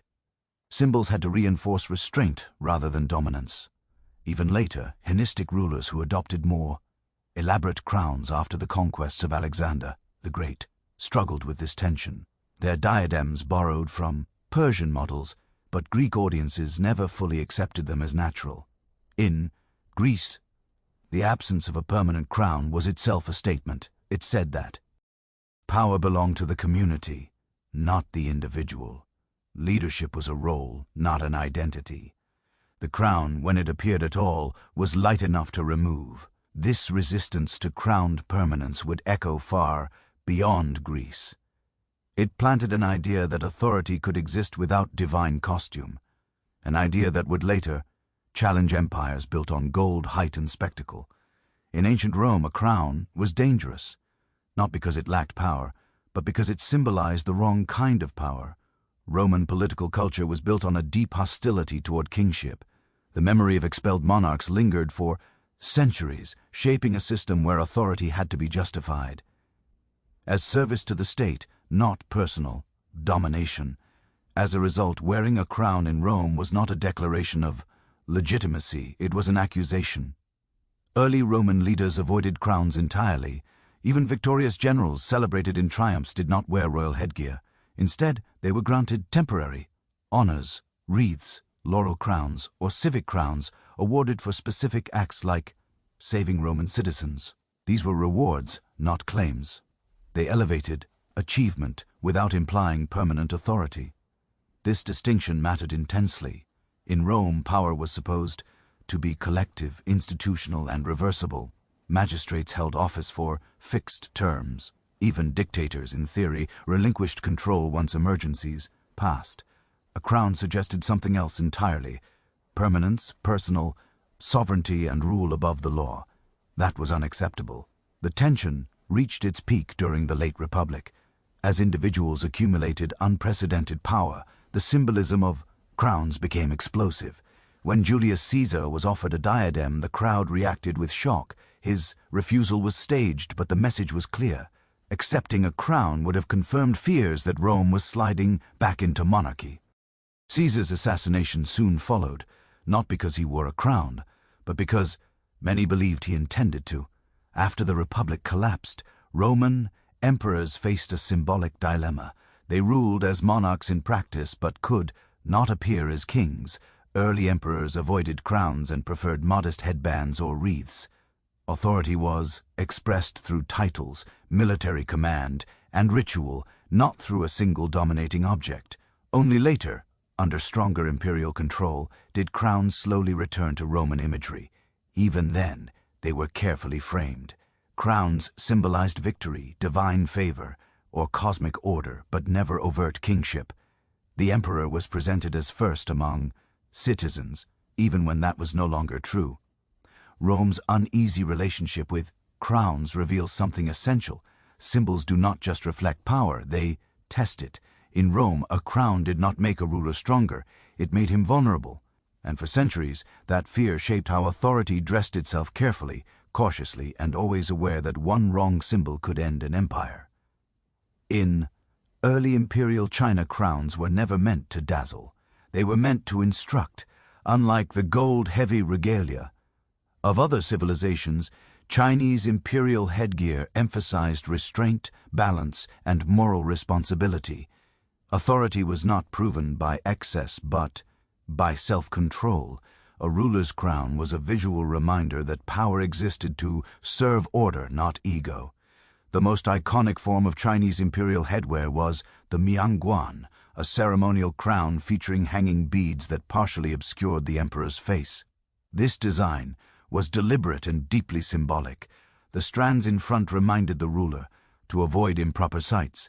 Those at the back warned against careless speech. The crown physically limited the emperor's senses, reinforcing the idea that a true ruler governed through discipline rather than impulse. This symbolism reflected a broader political philosophy. In Chinese thought, legitimacy did not come from conquest alone. It came from moral alignment with heaven. The ruler was expected to act as a mediator between cosmic order and human society. If he ruled justly, heaven supported him. If he ruled poorly, heaven withdrew its mandate. The crown, therefore, was not proof of eternal right. It was conditional. Materials reinforced this message. Chinese crowns were often simple in form, emphasizing symmetry and proportion rather than height or spectacle. Even when made with precious materials, they avoided flamboyance. Excessive display was associated with moral decay. A ruler who dressed too extravagantly was signaling imbalance, and imbalance invited disaster. Crowns were also closely regulated. Specific styles were permitted only in certain rituals, seasons, or ceremonies. Wearing the wrong crown at the wrong time was a serious breach of protocol. This reinforced hierarchy and reminded everyone, including the emperor, That authority operated within rules. The crown did not free the ruler from restraint, it bound him to it. Importantly, Chinese crowns emphasized continuity over individuality. They changed little from one reign to the next. The ruler was less important than the role he inhabited. This discouraged personal cults of personality and reinforced the idea that the state outlived any one emperor. In this system, the crown did not proclaim dominance. It demanded responsibility. It said that rule was not a privilege to enjoy, but a burden to carry correctly. And when that burden was mishandled, the crown itself lost meaning, becoming a hollow symbol of authority heaven no longer recognized. In ancient China, the crown did not elevate the ruler above morality, it placed him beneath it. In the societies of early medieval Northern Europe, especially during the Scandinave, centered Viking Age, crowns played a far quieter role than in great empires. There were no towering diadems or gem-encrusted symbols of divine kingship. Power in the north was negotiated, personal, and constantly tested. As a result, crowns existed less as instruments of domination and more as signs of recognition. Viking rulers did not rule by sacred mandate alone. They ruled because others accepted their leadership. Kings were war leaders, lawakers, and gift-givers. Their authority depended on reputation, success, and generosity. A ruler who failed to provide victory or wealth quickly lost followers. In such a system, an elaborate crown would have meant little without loyalty to support it.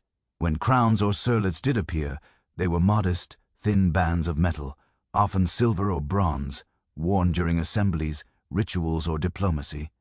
These were not objects meant to awe. They marked status within a social contract. The crown acknowledged that a man had been chosen, not that he was untouchable. It could just as easily be removed as granted. This symbolism aligned with northern ideas of leadership. Kings were first among equals, not divine intermediaries. Even legendary rulers were expected to listen at assemblies and defend their decisions. The crown, therefore, did not elevate the wearer above law. It confirmed his responsibility to uphold it. Mythology reinforced this restraint. Northern gods wore helmets or surlets in battle, but even they were bound by fate. No crown granted immunity from destiny. This worldview discouraged absolute authority. Power was temporary, contingent, and earned repeatedly through action. As Christianity spread northward, crowns slowly changed meaning. Christian kings adopted more formal regalia, influenced by Roman and continental models. Crowns became symbols of divine approval rather than communal consent. Yet even then, older traditions lingered. Northern kings were crowned, but they were also expected to prove themselves continually through rule and war. The contrast is revealing. In the north, the crown followed power rather than creating it. It acknowledged leadership that already existed instead of inventing it. This made crowns less central but also more honest. They reflected reality rather than imposing ideology. In these societies, a crown did not command obedience by itself. It confirmed that obedience had already been given and could be withdrawn if the ruler failed to deserve it. Not all. Ancient crowns were forged from gold or shaped from metal. In many civilizations, the most powerful crowns were symbolic constructions made of feathers, light, or ritual authority, rather than permanent materials. These crowns mattered not because they endured physically, but because they connected rulers to forces believed to transcend the human world. In ancient Mesoamerica, crowns often took the form of elaborate feathered headdresses. Feathers from rare birds were valued more highly than precious metals because they symbolized the sky, the sun, and divine breath. To wear such a crown was to embody cosmic energy. The ruler was not merely appointed by gods. He visually merged with them. These headdresses were fragile and temporary, reinforcing the idea that power itself was fleeting and had to be constantly renewed through ritual and sacrifice. In South Asia, crowns carried yet another layer of meaning. Kingship was linked to dharma, the moral law governing the universe. Crowns symbolized the ruler's duty to uphold this order rather than dominate subjects. Some rulers were depicted with radiant halos or stylized crowns of light, suggesting spiritual illumination rather than material authority. Here the crown was less an object and more a visible sign of inner alignment with cosmic truth. These traditions shared a common assumption. Authority was conditional. A ruler who lost divine favor or moral balance did not merely lose political support, he lost legitimacy at a cosmic level. The crown, whether feathered or symbolic, could not protect him. In fact, it often amplified his failure, making the fall more dramatic and more public. Ritual renewal was essential. Crowns were donned during ceremonies, removed afterward, and sometimes destroyed intentionally. This prevented rulers from confusing temporary authority with permanent right. Power was something bestowed, not owned. Each coronation reaffirmed a relationship between ruler, people, and the unseen world. These non-metal crowns challenge modern assumptions about power. They remind us that authority does not require permanence to be effective. In some societies, durability was a weakness. A crown that could not decay risked suggesting power that could not be questioned. By stepping away from metal and stone, these cultures emphasized an uncomfortable truth. Rule is fragile. It exists only as long as belief sustains it. Their crowns were lighter, more temporary, but often more honest. They did not claim eternity. They demanded renewal. Across ancient civilizations, crowns looked radically different, but they performed the same essential task. They translated invisible ideas into visible form. Whether made of gold, leaves, feathers, or light, a crown answered a single question every society had to confront. Why should this person rule? The answer varied, but the logic was consistent. In Egypt, the crown said the universe was in balance. In Persia, it declared authority over diversity. In Greece, its absence warned against permanence. In Rome, it threatened death. In China, it restrained the ruler with morality. In the north, it confirmed recognition rather than command. Elsewhere, crowns dissolved into ritual and renee, while reminding everyone that power could fade as easily as it appeared. What unites these traditions is that crowns were never neutral. They were arguments. Every crown made a claim about the nature of authority itself.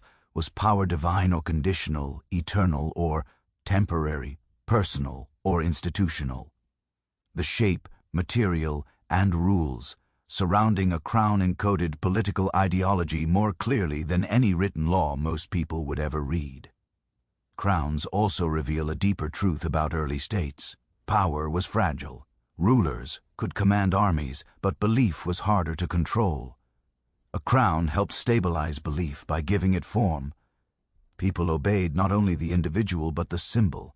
Over time, obedience transferred from the person to the office, from the ruler to the role. That shift made empires possible. Yet, crowns also carried risk. When symbols outgrew reality, they became liabilities. A crown worn without legitimacy invited rebellion. A crown worn too boldly exposed fear beneath authority. History is full of rulers who learn too late that symbols demand consistency. Once belief cracks, the crown becomes decoration, and decoration cannot rule. Perhaps the most important lesson is this: crowns did not create power. They condensed it. They worked only when supported by institutions, belief systems, and social consent. Where those collapsed, crowns fell with them, sometimes literally. In the end, ancient crowns were mirrors. They reflected what societies believed about hierarchy, justice, and the limits of human authority. Strip away the golden feathers, and what remains is a shared human problem: how to justify obedience without relying on force alone.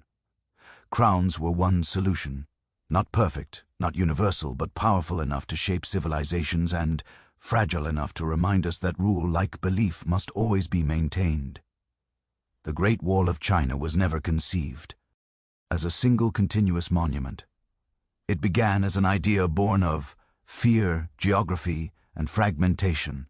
Long before China became one empire, it was a landscape of rival states, each guarding its borders against neighbors and nomadic raiders. These early Defenses were modest, packed earth ramparts, trenches, wooden fences. But they established a pattern that would endure for centuries. The wall did not start as a symbol. It started as a reaction. In the northern plains, borders were fluid and vulnerable. Horse-mounted raiders could move faster than armies, striking deep and vanishing before retaliation arrived. Walls offered something armies could not: delay. Even a low embankment could slow horses, funnel movement, and give defenders time to respond. These early barriers were not meant to stop invasions outright. They were meant to shape them. Each state built independently with its own methods and priorities. Some walls followed ridge lines, others traced rivers or cut across open land. Materials were local and practical. Rammed earth, reeds, gravel, timber. There was no uniform design because there was no shared vision. What unified these efforts was necessity. Defense had become architectural. When the state of Qin began its rise, conquering rivals and unifying territory, it inherited these fragments. Rather than dismantle them, Qin connected and expanded them. This was not done out of aesthetic ambition. It was a strategic decision. The northern frontier remained exposed, and the newly unified empire could not afford instability so soon after its creation. Walls that once divided Chinese states were repurposed to separate the empire from the steppe. This transformation marked a shift. The wall was no longer about local survival. It became an imperial boundary. Labor was mobilized on a scale previously unseen. Soldiers, conscripts, convicts, and peasants were sent north to reinforce, extend, and connect defenses. The work was brutal, often deadly, and relentless. Yet the logic was clear. An empire needed edges. What emerged was not a single wall, but a system, a landscape engineered for defense. Watchtowers, signal fires, garrisons, and supply routes followed. The wall became infrastructure rather than architecture. It was built to be used, repaired, and rebuilt. By the time later generations spoke of the Great Wall, they were referring not to a moment of construction, but to a tradition of responding to threat with earth and stone, a tradition that would stretch across dynasties, centuries, and countless human lives. When Thekin state completed the unification of China, the wall entered a new phase, one defined by scale, speed, and human cost. Under Qin Shi Huang, defense was no longer a regional concern. It was an imperial obsession. The northern frontier represented the only direction from which the newly unified state could be seriously threatened, and Qin leadership responded with uncompromising force. The emperor ordered existing walls to be linked, reinforced, and extended into a continuous defensive line. This was not a symbolic project meant to inspire loyalty. It was a logistical command driven by fear of nomadic confederations beyond the steppe. Speed mattered more than comfort. Durability mattered more than lives. Labor was extracted on an unprecedented scale. Hundreds of thousands of people were sent north. Soldiers, peasants, prisoners, political enemies. Many were conscripted for years at a time. Families were broken apart. Villages lost their working populations. The wall rose not because the empire was rich in resources, but because it was ruthless in mobilizing bodies. Construction methods reflected urgency. Builders used rammed earth techniques, layering soil, gravel, and reeds into hardened masses. Stone was used where available, but earth dominated. The wall was shaped by the land itself, following ridges and choke points to maximize defensive advantage while minimizing material transport. This was not engineering elegance. It was enforced efficiency. Life on the wall was harsh. Workers faced extreme cold, hunger, exhaustion, and disease. Many died and were buried near the construction zones, giving rise to later legends that the wall was built atop human bones. While exaggerated, these stories captured a truth. The wall consumed lives as readily as it consumed earth. The Qin state justified this cost through ideology. The emperor ruled by absolute authority, and individual suffering was considered irrelevant next to imperial survival. The wall became a physical expression of that worldview. It was long, unyielding, and indifferent to those who built it. Ironically, the Qin dynasty itself was short-lived. Rebellion followed soon after the emperor's death, fueled in part by the very labor demands that made the wall possible. Yet the structure endured. Later dynasties inherited not only the wall's foundations, but its logic. Once an empire builds a boundary of Kale, it becomes difficult to abandon it. The Qin phase of the Great Wall set a precedent. It proved that the state would reshape geography through command alone. It also revealed the cost of doing so. From this point forward, the all would never be just stone and earth. It would always be remembered as a monument built by power and paid for by people. After the fall of the Qin dynasty, later rulers inherited a harsh lesson. Walls alone do not defend an empire. The early Qin fortifications had been impressive end scale, but they were brittle without sustained support. Under the Han dynasty, the Great Wall evolved from a blunt barrier into a living system, one designed to observe, communicate, and control pace rather than simply obstruct it. The Han faced the same northern threats, particularly mobile steppe groups who could outmaneuver static defenses. Instead of relying solely on height and thickness, Han planners expanded the wall's supporting infrastructure. Watchtowers rose at regular intervals, positioned for long distance and visibility. From these towers, soldiers scanned the horizon for movement, dust clouds, and smoke, early warnings that mattered more than stone. In an age of cavalry warfare, signal systems became the wall's nervous system, fires by night, smoke by day, and flags or drums in clear weather allowed messages to travel across vast distances with remarkable speed. A single sighting could trigger a chain of alerts stretching hundreds of miles, mobilizing garrisons long before an enemy reached settled land. In this way, the wall functioned less as a stopgap and more as an early warning network.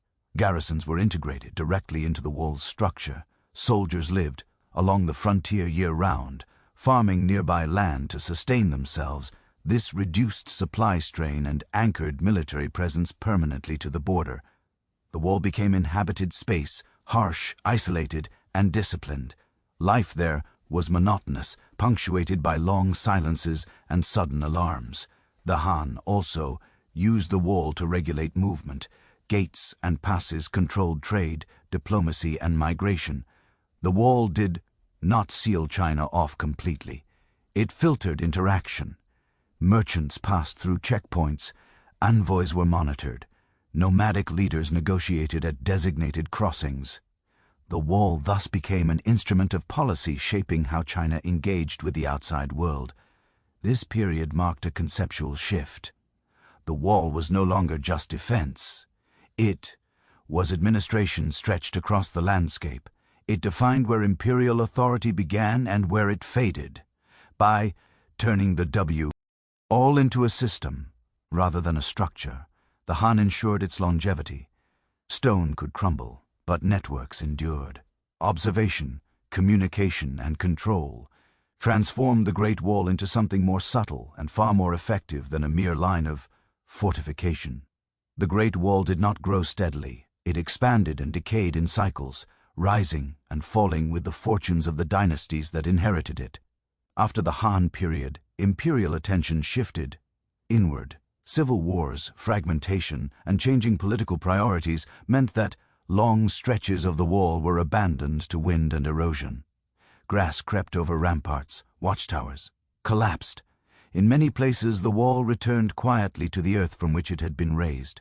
During periods of division, such as the centuries between the Han and the Tang, northern defense became a regional concern once again. Smaller states repaired local sections while ignoring others entirely. The wall fractured, mirroring the political landscape. What survived did so not because of centralized planning, but because certain frontier zones remained strategically useful. When reunification came under later dynasties, the wall re-entered imperial thinking, but cautiously. Under the Sui dynasty, massive construction projects strained the population, and rulers learned from Qin history that excessive forced labor could destabilize the state. Wall repair continued, But it was no longer pursued as a single monumental obsession. The Tang dynasty went even further. Confident in military strength and diplomatic engagement, Tang rulers relied less on walls and more on mobile armies, alliances, and forward control of frontier regions. In this era, the wall mattered less as a physical barrier and more as a symbolic boundary of older imperial strategies. Some sections were maintained, but many were left untouched for generations. This pate RN reveals an important truth. The Great Wall was never inevitable. It expanded when rulers felt insecure and receded when they felt confident. It was not a constant shield, but a reflection of political psychology. Strong dynasties preferred flexibility. Weaker ones preferred stone. Environmental forces continued their work regardless of imperial intention. Wind, rain, and freeze cycles reduced earth walls to low ridges. Only in areas where later dynasties rebuilt in stone did the wall retain visible form. Elsewhere it survived only in records, local memory, and legend. By this point the wall had become something paradoxical. It was ancient yet unfinished, vast yet inconsistent, powerful in reputation yet uneven in reality. Each dynasty chose how much of it to inherit and how much to ignore. The Great Wall was not one decision repeated forever.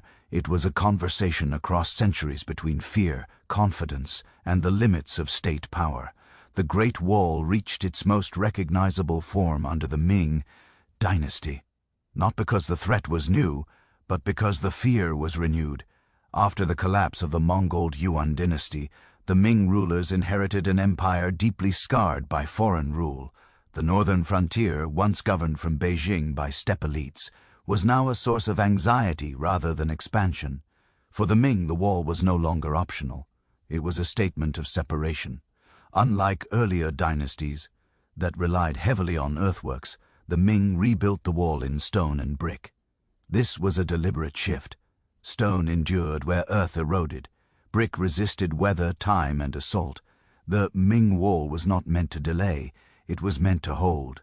Thick parapets, crenellations, and reinforced towers transformed the wall into a true fortress system. Construction was systematic and regionally adapted. In mountainous terrain, the wall followed ridge lines, merging W-ith cliffs to become almost invisible from a distance. In flatter regions, it rose high and imposing with deep foundations to prevent collapse. Watchtowers were placed closer together, allowing tighter surveillance and faster response. Artillery platforms were integrated, reflecting the growing importance of gunpowder weapons. Life along the Ming Wall was rigidly organized. Soldiers were stationed permanently, often in hereditary military households. Their lives were defined by routine patrols, drills, maintenance, and long periods of waiting. The wall was not just a barrier, it was a workplace. Villages grew around garrisons, supplying food, labor, and replacements. The frontier became a managed zone rather than a wild edge. The Ming Wall also formalized border control. Passes were monumentalized, turning entry points into ceremonial gates as well as defensive choke points. Trade was permitted but regulated. Diplomacy occurred at controlled crossings. The wall did not isolate China completely. It curated contact, yet this massive investment revealed a strategic shift. The Ming chose defense over expansion. Rather than projecting power outward, they hardened the boundary inward. The wall became a psychological reassurance as much as a military asset. It said that the empire knew where it ended and intended to stay there. This version of the Great Wall is the one most remembered today, not because it was the first, but because it was the most complete expression of a long-held impulse to turn fear into architecture and permanence into stone. For most of its existence, the Great Wall was not experienced as a monument but as a place of work. Thousands of soldiers lived along its length, often for their entire adult lives, guarding a frontier that was quiet far more often than it was violent. The popular image of constant battle is misleading. The reality was endurance. Long stretches of boredom, isolation, and routine broken by brief moments of fear. Garrison life was highly regulated. especially during the Ming period. Soldiers followed strict schedules, patrols along assigned sections, maintenance of walls and towers, weapon, drills, and signal practice. Every watchtower had defined responsibilities. Fires had to be prepared. Signal materials had to be kept dry. A moment of negligence could mean disaster if an alarm failed to travel. The wall demanded constant care. Weather cracked brick and loosened stone. Wind filled crenellations with sand. Rain undermined foundations. Soldiers were builders as much as fighters. Much of their time was spent repairing what nature steadily tried to erase. Defense was not heroic. It was repetitive. Isolation weighed heavily. Garrisons were often far from cities and families. Some soldiers were stationed with wives and children, forming semi-permanent frontier communities. Others lived alone or among fellow soldiers, months from meaningful contact with the interior. Letters traveled slowly, supplies were irregular, winters were brutal, actual combat when it came was fast and chaotic. Raiding parties tested weak points, probing rather than attacking outright. The wall rarely stopped invasions entirely, but it forced enemies to reveal themselves. Alarms bought time. Reinforcements could be mobilized. Most encounters ended in skirmishes rather than sieges. Importantly, the wall also shaped the psychology of defense. Soldiers were trained to watch rather than chase. Leaving the wall to pursue enemies was discouraged. The structure imposed restraint. It turned warfare into observation, signaling, and coordination rather than impulsive pursuit. In this way, the wall disciplined not just enemies, but defenders. For the men stationed there, loyalty was complicated. They defended the empire, but often fell distant from it.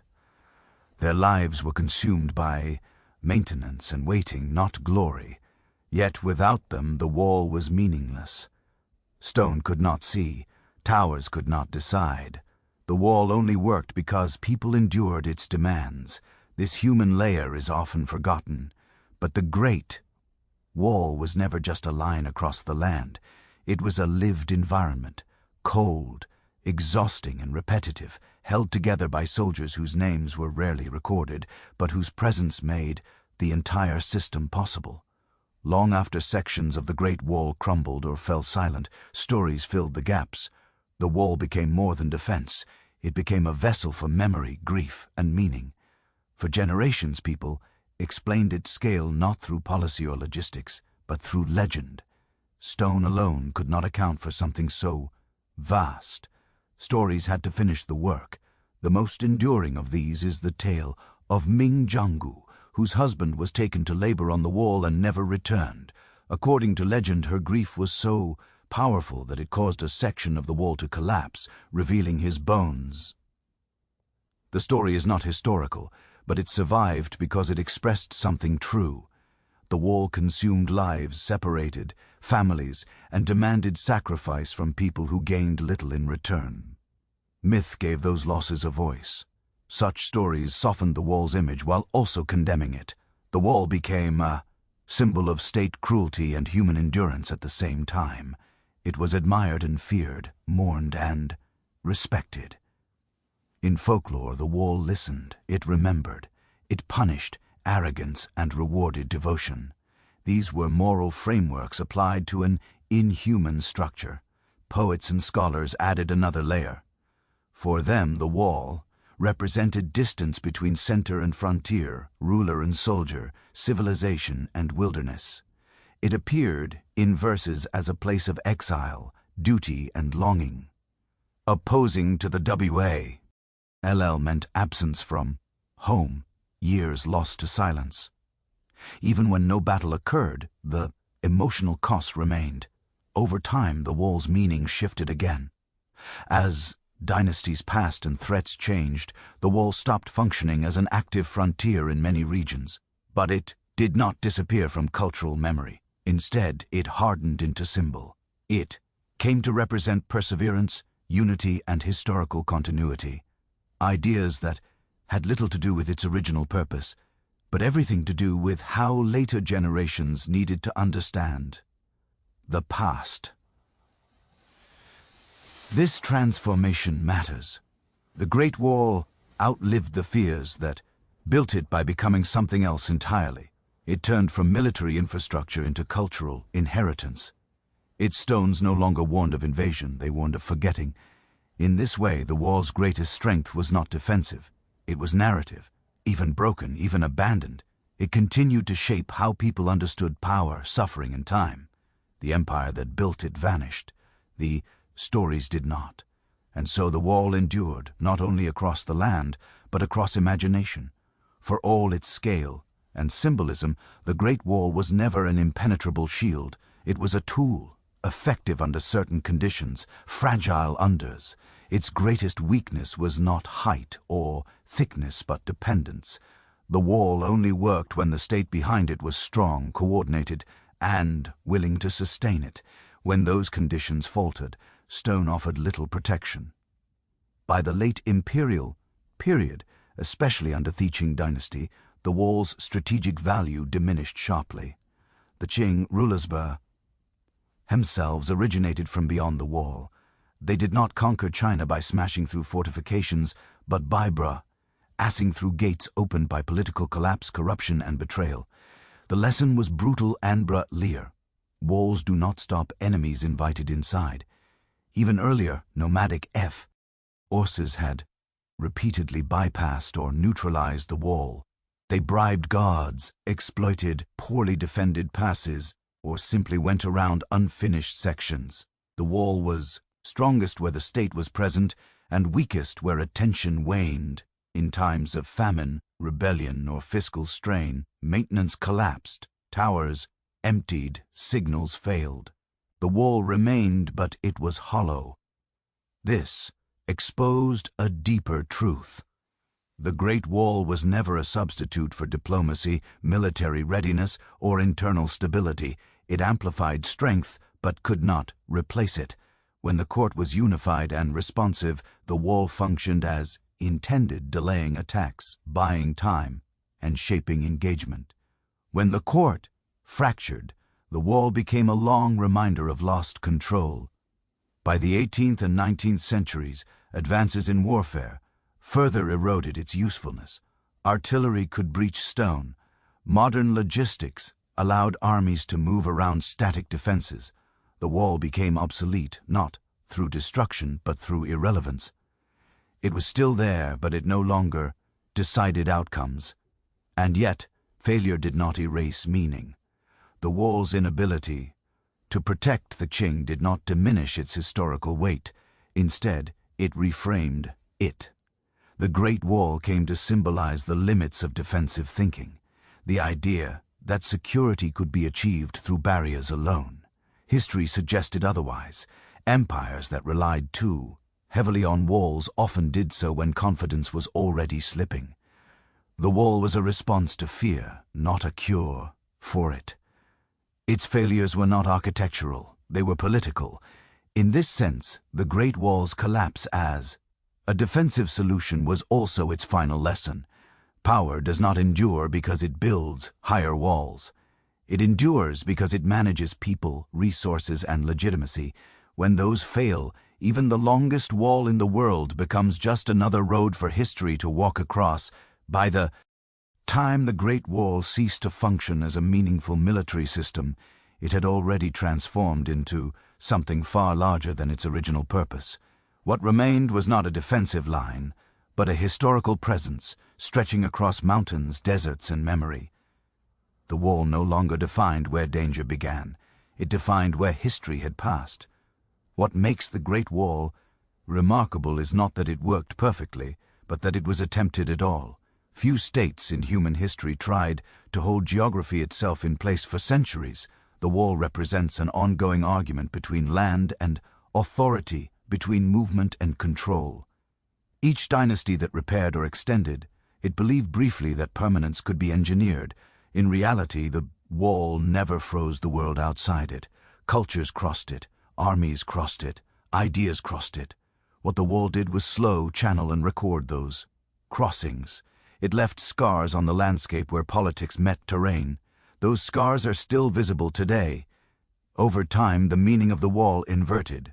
What began as a boundary between inside and outside became a symbol of collective identity. The wall came to represent endurance, continuity, and scale, qualities valued by later generations far removed from the fears that built it. Tourism replaced patrols. Photography replaced watchfires. The wall shifted from instrument to inheritance. This transformation also softened its brutality. The forced labor, deaths, and suffering that made the wall possible faded into abstraction. Stone remained, names did not.